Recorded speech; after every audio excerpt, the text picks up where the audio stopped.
दोस्तों नमस्कार। स्वागत है आपका अनंत कहानियाँ पर।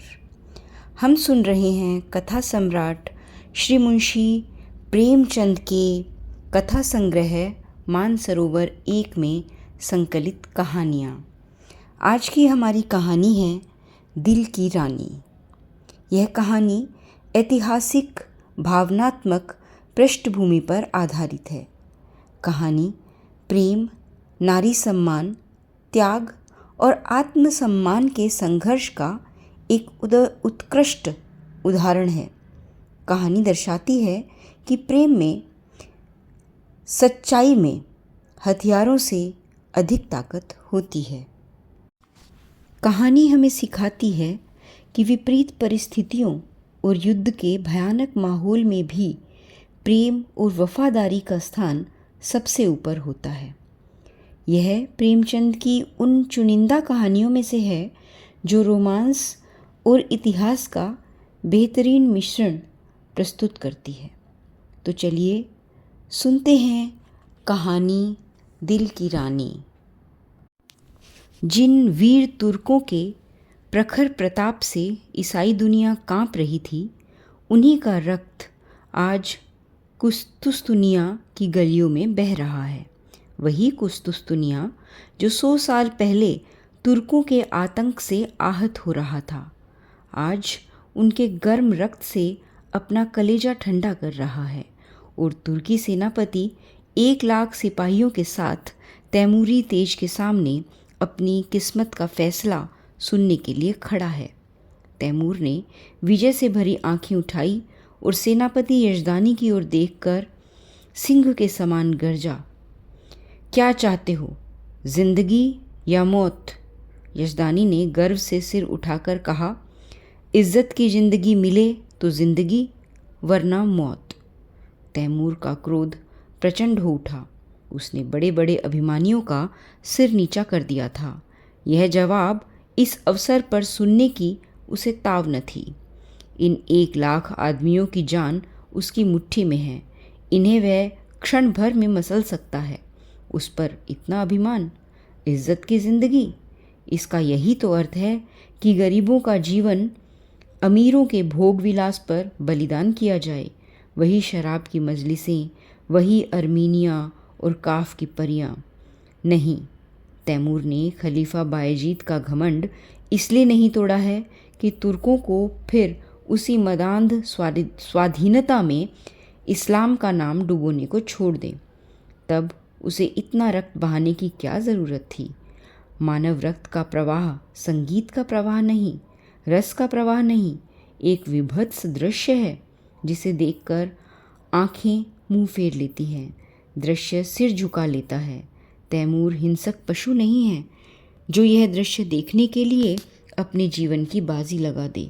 वह अपने शब्दों में धिक्कार भरकर बोला, जिसे तुम इज्जत की ज़िंदगी कहते हो, वह गुनाह और जहन्नुम की ज़िंदगी है। यजदानी को तैमूर से दया या क्षमा की आशा न थी। उसकी या उसके योद्धाओं की जान किसी तरह नहीं बच सकती थी। फिर वह क्यों दबे और क्यों न जान पर खेल कर तैमूर के प्रति उसके मन में जो घृणा है उसे प्रकट कर दे। उसने एक बार कातर नेत्रों से उस रूपवान युवक की ओर देखा जो उसके पीछे खड़ा जैसे अपनी जवानी की लगाम खींच रहा था।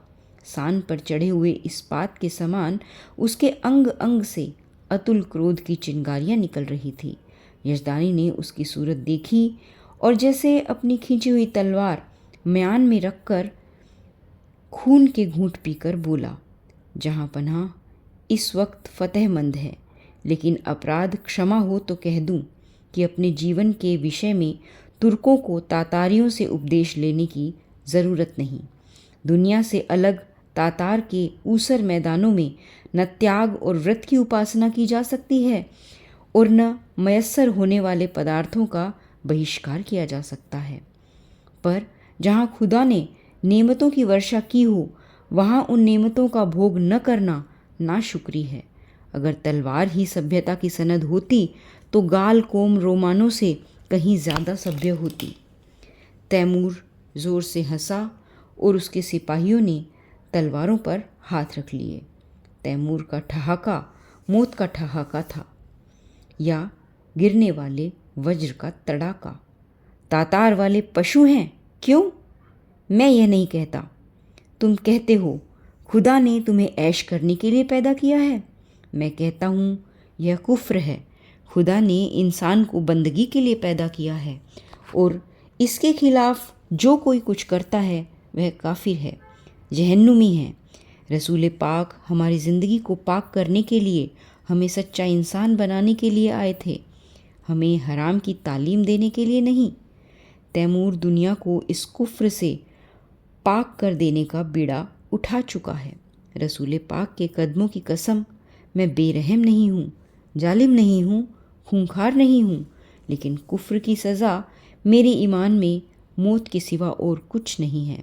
उसने तातारी सिपह सालार की तरफ कातिल नज़रों से देखा और तत्क्षण एक देव सा आदमी तलवार सौंत कर यजदानी के सिर पर आ पहुंचा। तातारी सेना भी तलवारें खींच खींच कर तुर्की सेना पर टूट पड़ी और दम के दम में कितनी ही लाशें जमीन पर फड़कने लगी। सहसा वह रूपवान युवक जो यजदानी के पीछे खड़ा था आगे बढ़कर तैमूर के सामने आया और जैसे मौत को अपनी दोनों बंधी हुई मुट्ठियों में मसलता हुआ बोला, ए अपने को मुसलमान कहने वाले बादशाह, क्या यही वह इस्लाम है जिसकी तबलीग का तूने बीड़ा उठाया है?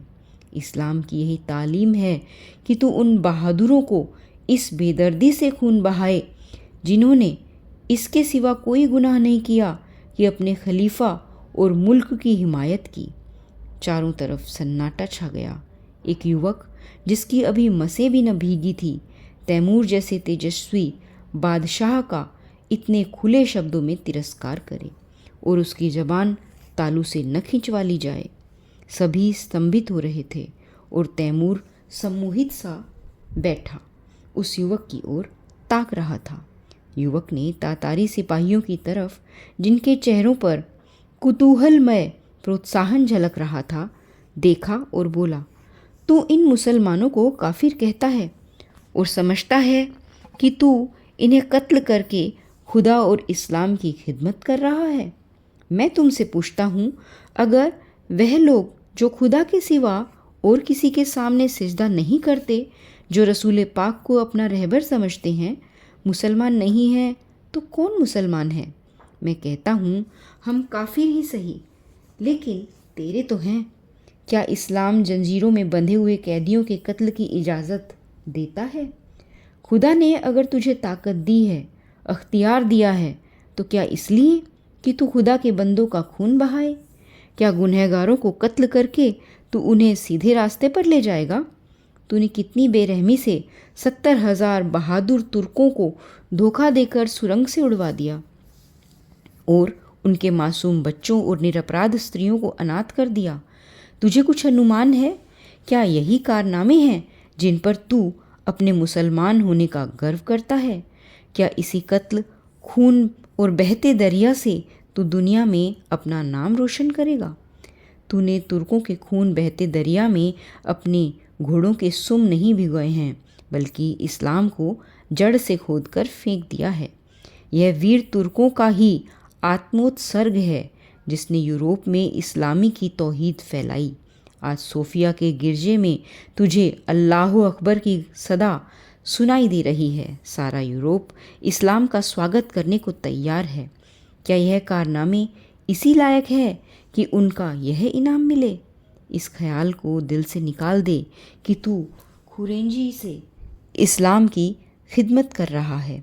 एक दिन तुझे भी परवरदिगार के सामने अपने कर्मों का जवाब देना पड़ेगा और तेरा कोई उज्र न सुना जाएगा, क्योंकि अगर तुझ में अब भी नेक और बद की तमीज़ बाकी है तो अपने दिल से पूछ, तूने यह जिहाद खुदा की राह में किया या अपनी हवस के लिए? और मैं जानता हूँ तुझे जो जवाब मिलेगा वह तेरी गर्दन शर्म से झुका देगा। खलीफा अभी सिर झुकाए ही था कि यजदानी ने कांपते हुए शब्दों में अर्ज की, जहाँ पना, यह गुलाम का लड़का है, इसके दिमाग में कुछ फितूर है, हुजूर इसकी गुस्ताखियों को मुआफ़ करें। मैं उसकी सज़ा झेलने को तैयार हूँ। तैमूर उस युवक के चेहरे की तरफ स्थिर नेत्रों से देख रहा था। आज जीवन में पहली बार उसे निर्भीक शब्दों को सुनने का अवसर मिला। उसके सामने बड़े बड़े सेनापतियों, मंत्रियों और बादशाहों की जबान न खुलती थी। वह जो कुछ कहता था वही कानून था। किसी को उसमें चूं करने की भी ताकत न थी। उसकी खुशामदी ने उसकी अहमन्यता को आसमान पर चढ़ा दिया था। उसे विश्वास हो गया था कि खुदा ने इस्लाम को जगाने और सुधारने के लिए उसे ही दुनिया में भेजा है। उसने पैगंबरी का दावा तो नहीं किया, पर उसके मन में यह भावना दृढ़ हो गई थी। इसलिए जब आज एक युवक ने प्राणों का मोह छोड़कर उसकी कीर्ति का पर्दा खोल दिया, तो उसकी चेतना जैसे जाग उठी। उसके मन में क्रोध और हिंसा की जगह श्रद्धा का उदय हुआ। उसकी आंखों का एक इशारा इस युवक की जिंदगी का चिराग गुल कर सकता था। उसकी संसार विजयनी शक्ति के सामने यह दुधमुहा बालक मानो अपने नन्हे नन्हे हाथों से समुद्र के प्रवाह को रोकने के लिए खड़ा हो। कितना हास्यास्पद साहस था, पर उसके साथ ही कितना आत्मविश्वास से भरा हुआ। तैमूर को ऐसा जान पड़ा कि इस निहत्थे बालक के सामने वह कितना निर्बल है। मनुष्य में ऐसे साहस का एक ही स्रोत हो सकता है और वह सत्य पर अटल विश्वास है। उसकी आत्मा दौड़कर उस युवक के दामन में चिमट जाने के लिए अधीर हो गई। वह दार्शनिक न था जो सत्य में शंका करता है। वह सरल सैनिक था जो असत्य को भी विश्वास के साथ सत्य बना देता है। यजदानी ने उसी स्वर में कहा, जहाँ पनाह इसकी बदजबानी का ख्याल न फरमावें। तैमूर ने तुरंत तख्त से उठकर यजदानी को गले से लगा लिया और बोला, काश ऐसी गुस्ताखियों और बदजबानियों के सुनने का पहले इत्तेफाक होता तो आज इतने बेगुनाहों का खून मेरी गर्दन पर न होता। मुझे इस जवान में किसी फरिश्ते की रूह का जलवा नज़र आता है जो मुझ जैसे गुमराहों को रास्ता दिखाने के लिए भेजी गई है। मेरे दोस्त, तुम खुश नसीब हो कि ऐसे फरिश्ता सिफत बेटे के बाप हो। क्या मैं उसका नाम पूछ सकता हूँ? यजदानी पहले आतश परस्त था, पीछे मुसलमान हो गया था, पर अभी तक कभी कभी उसके मन में शंकाएं उठती रहती थी कि उसने क्यों इस्लाम कबूल किया। जो कैदी फांसी के तख्ते पर खड़ा सूखा जा रहा था, एक क्षण में रस्सी उसकी गर्दन में पड़ेगी और वह लटकता रह जाएगा। उसे जैसे किसी फरिश्ते ने गोद में ले लिया। वह गदगद कंठ से बोला, उसे हबीब कहते हैं। तैमूर ने युवक के सामने जाकर उसका हाथ पकड़ लिया और उसे आंखों से लगाता हुआ बोला, मेरे जवान दोस्त, तुम सचमुच खुदा के हबीब हो। मैं वह गुनहगार हूँ जिसने अपनी जहालत में हमेशा अपने गुनाहों को सवाब समझा, इसलिए कि मुझसे कहा जाता था कि तेरी जात बेऐब है। आज मुझे यह मालूम हुआ कि मेरे हाथों इस्लाम को कितना नुकसान पहुँचा। आज से मैं तुम्हारा दामन पकड़ता हूँ। तुम ही मेरे खिज्र, तुम ही मेरे रहनुमा हो। मुझे यकीन हो गया है कि तुम्हारे ही वसीले से मैं खुदा की दरगाह तक पहुँच सकता हूँ। यह कहते हुए उसने युवक के चेहरे पर नज़र डाली तो उस पर शर्म की लाली छाई हुई थी। उस कठोरता की जगह मधुर संकोच झलक रहा था। युवक ने सिर झुकाकर कहा, यह हुजूर की कदरदानी है, वरना मेरी क्या हस्ती है। तैमूर ने उसे खींचकर अपने बगल की तख्त पर बिठा दिया और अपने सेनापति को हुक्म दिया, सारे तुर्क कैदी छोड़ दिए जाएं, उनके हथियार वापस कर दिए जाएं और जो माल लूटा गया है वह सिपाहियों में बराबर बांट दिया जाए। वज़ीर तो इधर इस हुक्म की तामील करने लगा, उधर तैमूर हबीब का हाथ पकड़े हुए अपने खेमे में गया और दोनों मेहमानों की दावत का प्रबंध करने लगा। और जब भोजन समाप्त हो गया तो उसने अपने जीवन की सारी कथा रो रो कर कह सुनाई, जो आदि से अंत तक मिश्रित पशुता और बर्बरता के कृत्यों से भरी हुई थी। और उसने यह सब कुछ इस भ्रम में किया कि वह ईश्वरीय आदेश का पालन कर रहा है। वह खुदा को कौन मुंह दिखाएगा। रोते रोते उसकी हिचकियां बंध गई। अंत में उसने हबीब से कहा, मेरे जवान दोस्त, अब मेरा बेड़ा आप ही पार लगा सकते हैं। आपने मुझे राह दिखाई है तो मंजिल पर भी पहुंचाइए। मेरी बादशाहत को अब आप ही संभाल सकते हैं। मुझे अब मालूम हो गया है कि मैं उसे तबाही के रास्ते पर लिए जाता था। मेरी आपसे यही इल्तिजा है कि आप उसकी वजारत कबूल करें। देखिए, खुदा के लिए इनकार न कीजिएगा, वरना मैं कहीं का न रहूँगा। यजदानी ने अर्ज की, हुजूर इतनी कदरदानी फरमाते हैं तो आपकी इनायत है, लेकिन अभी इस लड़के की उम्र ही क्या है। वजारत की खिदमत यह क्या अंजाम दे सकेगा। अभी तो इसकी तालीम के दिन हैं। इधर से इनकार होता रहा, उधर तैमूर आग्रह करता रहा। यजदानी इनकार तो कर रहे थे, पर छाती फूली जाती थी।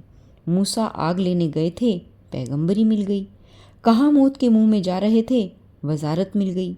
लेकिन यह शंका भी थी कि ऐसे अस्थिर चित्त आदमी का क्या ठिकाना। आज खुश हुए, वजारत देने को तैयार हैं, कल नाराज़ हो गए तो जान की खैरियत नहीं। उन्हें हबीब की लियाकत पर भरोसा था, फिर भी जी डरता था कि बिराने देश में न जाने कैसी पड़े कैसी न पड़े। दरबार वालों में षड्यंत्र होते ही रहते हैं। हबीब नेक है, समझदार है, अवसर पहचानता है, लेकिन वह तजुर्बा कहाँ से लाएगा जो उम्र ही से आता है। उन्होंने इस प्रश्न पर विचार करने के लिए एक दिन की मोहलत मांगी और रुखसत हुए। हबीब यजदानी का लड़का नहीं, लड़की थी। उसका नाम तुल हबीब था। जिस वक्त यजदानी और उसकी पत्नी मुसलमान हुए तो लड़की की उम्र कुल 12 साल की थी, पर प्रकृति ने उसे बुद्धि और प्रतिभा के साथ विचार स्वातंत्र्य भी प्रदान किया था। वह जब तक सत्यासत्य की परीक्षा न कर लेती, कोई बात स्वीकार न करती थी। माँ बाप के धर्म परिवर्तन से उसे अशांति तो हुई, पर जब तक इस्लाम का अच्छी तरह अध्ययन न कर ले, वह केवल माँ बाप को खुश करने के लिए इस्लाम की दीक्षा नहीं ले सकती थी। माँ बाप भी उस पर किसी तरह का दबाव न डालना चाहते थे। जैसे उन्हें अपने धर्म को बदल लेने का अधिकार है, वैसे ही उसे अपने धर्म पर आरूढ़ रहने का भी अधिकार है। लड़की को संतोष हुआ, लेकिन उसने इस्लाम और जरयुश्ते धर्म दोनों ही का तुलनात्मक अध्ययन आरंभ कर दिया और पूरे 2 साल के अन्वेषण और परीक्षण के बाद उसने भी इस्लाम की दीक्षा ली। माता पिता फूले न समाये। लड़की उनके दबाव से मुसलमान नहीं हुई थी, बल्कि स्वेच्छा से हुई, स्वाध्याय और ईमान से हुई। 2 साल तक उन्हें जो शंका घेरे रहती थी वह मिट गई। यजदानी के कोई पुत्र न था, और उस युग में जबकि आदमी की तलवार ही सबसे बड़ी अदालत थी, पुत्र का न रहना संसार का सबसे बड़ा दुर्भाग्य था। यजदानी बेटे का अरमान बेटी से पूरा करने लगा। लड़कों की ही भांति उसकी शिक्षा दीक्षा होने लगी। वह बालकों के से ही कपड़े पहनती, घोड़े पर सवार होती, शस्त्र विद्या सीखती और अपने बाप के साथ अक्सर खलीफा बायजीद के महलों में जाती और राजकुमारी के साथ शिकार खेलने जाती। इसके साथ ही वह दर्शन, काव्य, विज्ञान और आध्यात्म का भी अभ्यास करती थी। यहाँ तक कि 16वें वर्ष में वह फौजी विद्यालय में दाखिल हो गई और 2 साल के अंदर वहाँ की सबसे ऊंची परीक्षा पास करके फौज में नौकर हो गई। शस्त्र विद्या और सेना संचालन कला में इतनी निपुण थी और खलीफा बायजीद उसके चरित्र से इतना प्रसन्न था कि पहले ही पहल उसे 1000 मनसब मिल गया। ऐसी युवती के चाहने वालों की क्या कमी। उसके साथ कितने ही अफसर, राज परिवार के कितने ही युवक उस पर प्राण देते थे, पर कोई उसकी नज़रों में न जचता था। नित्य ही निकाह के पैगाम आते थे, पर वह हमेशा इनकार कर देती थी। वैवाहिक जीवन ही से उसे अरुचि थी कि युवतियाँ कितने ही अरमानों से ब्याह कर लाई जाती हैं और फिर कितने निरादर से महलों में बंद कर दी जाती है। उनका भाग्य पुरुषों की दया के अधीन है। अक्सर ऊंचे घरानों की महिलाओं से उसको मिलने जुलने का अवसर मिलता था। उनके मुख से उनकी करुण कथा सुनकर वह वैवाहिक पराधीनता से और भी घृणा करने लगती थी और यशदानी उसकी स्वाधीनता में बिल्कुल भी बाधा न देता था। लड़की स्वाधीन है, उसकी इच्छा हो विवाह करे या कंवारी रहे, वह अपनी आप मुख्तार है। उसके पास पैगाम आते तो वह साफ जवाब दे देता, मैं इस बारे में कुछ नहीं जानता, इसका फैसला वही करेगी। यद्यपि एक युवती का पुरुष वेश में रहना, युवकों से मिलना जुलना समाज में आलोचना का विषय था, पर यशदानी और उसकी स्त्री दोनों ही को उसके सतीत्व पर विश्वास था। हबीब के व्यवहार और आचार में उन्हें कोई ऐसी बात नजर न आती थी जिससे उन्हें किसी तरह की शंका होती। यौवन की आंधी और लालसाओं के तूफान में वह 24 वर्षों की वीर बाला अपने हृदय की संपत्ति लिए अटल और अजेय खड़ी थी, मानो सभी युवक उसके सगे भाई हैं। कुस्तुस्तुनिया में कितनी खुशियां मनाई गई, हबीब का कितना सम्मान और स्वागत हुआ, उसे कितनी बधाइयाँ मिली। यह सब लिखने की बात नहीं। शहर तबाह हुआ जाता था। संभव था आज उसके महलों और बाजारों से आग की लपटें निकलती होती। राज्य और नगर को उस कल्पनातीत विपत्ति से बचाने वाला आदमी कितने आदर, प्रेम, श्रद्धा और उल्लास का पात्र होगा, इसकी तो कल्पना भी नहीं की जा सकती। उस पर कितने फूलों और कितने लाल जवाहरों की वर्षा हुई, इसका अनुमान तो कोई कवि ही कर सकता है। और नगर की महिलाएं हृदय के अक्षर भंडार से असीसे निकाल निकाल कर उस पर लुटाती थी और गर्व से फूली हुई उसका मुंह निहार कर अपने को धन्य मानती थी। उसने देवियों का मस्तक ऊंचा कर दिया था। रात को तैमूर के प्रस्ताव पर विचार होने लगा। सामने गद्देदार कुर्सी पर यशदानी था, सौम्य, विशाल और तेजस्वी। उसकी दाहिनी तरफ उसकी पत्नी थी, ईरानी लिबास में, आंखों में दया और विश्वास की ज्योति भरे हुए। बाईं तरफ उम्मतुल हबीब थी, जो इस समय रमणी वेश में मोहिनी बनी हुई थी।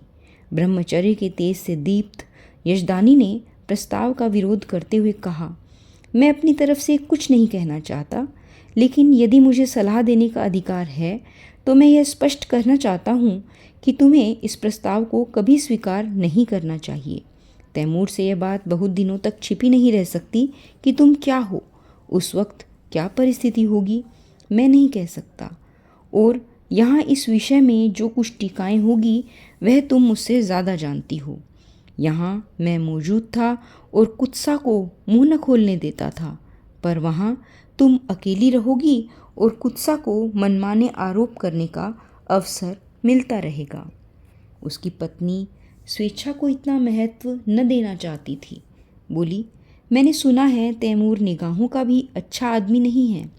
मैं किसी तरह तुझे न जाने दूंगी।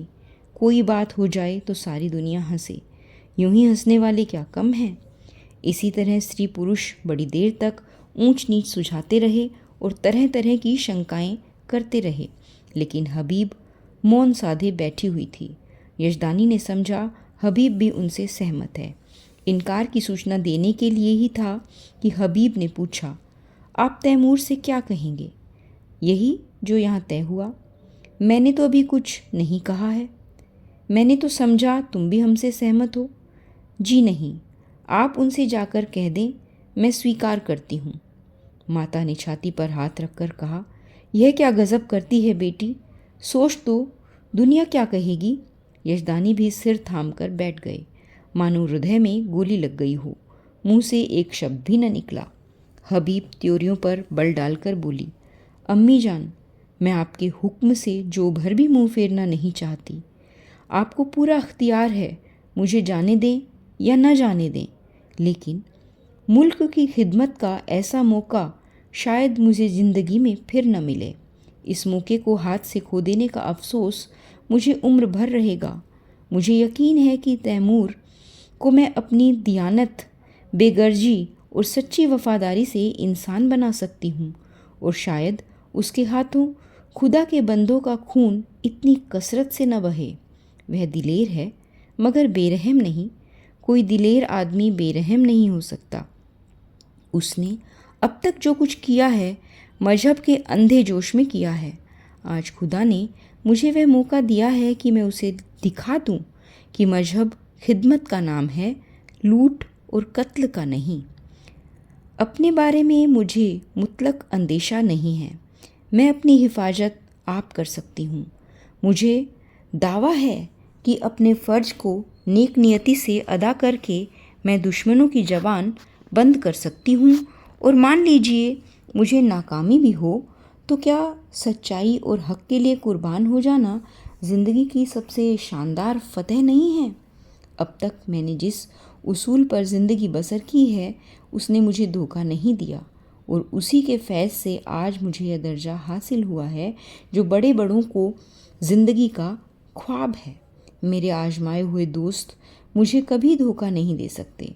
तैमूर पर मेरी हकीकत खुल भी जाए तो क्या खौफ, मेरी तलवार मेरी हिफाजत कर सकती है। शादी पर मेरे ख्याल आपको मालूम है। अगर मुझे कोई ऐसा आदमी मिलेगा जिसे मेरी रूह कबूल करती हो, जिसकी जात अपनी हस्ती को खोकर मैं अपनी रूह को ऊंचा उठा सकूं, तो मैं उसके कदमों पर गिरकर अपने को उसकी नज़र कर दूंगी। यजदानी ने खुश होकर बेटी को गले से लगा लिया। उसकी स्त्री इतनी जल्दी आश्वस्त न हो सकी। वह किसी तरह बेटी को अकेला न छोड़ेगी, उसके साथ वह भी जाएगी।